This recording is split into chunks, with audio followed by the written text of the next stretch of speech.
बहुत समय पहले एक विशाल जंगल के किनारे स्थित एक छोटे से गांव में अमारा नाम की एक छोटी लड़की रहती थी। अमारा एक जिज्ञासु और साहसी बच्ची थी जो हमेशा अपने आसपास की दुनिया की खोज करने के लिए उत्सुक रहती थी। उसका सबसे करीबी साथी एक सुनहरे फर वाला चंचल बंदर था जिसका नाम चीकू था। वे दोनों एक दूसरे से अलग नहीं होते थे, हर रोमांचक यात्रा और हर राज को एक साथ साझा करते थे। एक धूप भरी दोपहर अमारा और चीकू ने पहले से कहीं अधिक गहरे जंगल में जाने का फैसला किया। घना जंगल पक्षियों की चहचहाहट, पत्तियों की सरसराहट और दूर से आ रही जानवरों की आवाज़ों से भरा हुआ था।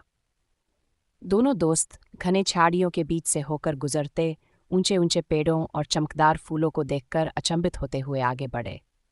जैसे जैसे वे आगे बढ़ते गए, उन्होंने एक छुपी हुई घाटी खोजी जहां सूरज की रोशनी पेड़ों के घने छत्रों से छनकर सुनहरी आभा फैला रही थी।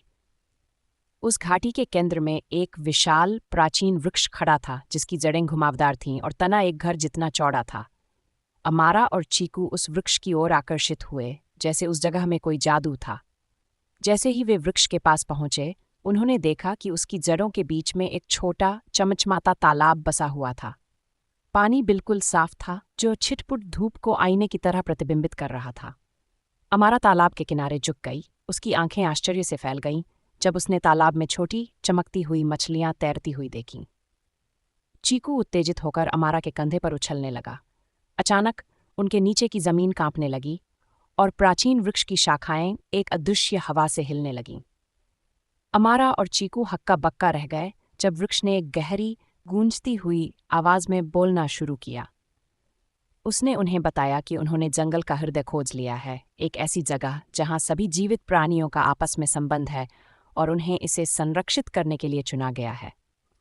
उस दिन के बाद से अमारा और चीकू जंगल के रक्षक बन गए, ये सुनिश्चित करते हुए कि उसकी जादुई शक्ति और सुंदरता आने वाली पीढ़ियों के लिए सुरक्षित रहे। वे अक्सर उस घाटी में लौटते, हमेशा प्राचीन वृक्ष और चमकती हुई मछलियों द्वारा स्वागत किया जाता, ये जानते हुए कि अब उनका जंगल के साथ संबंध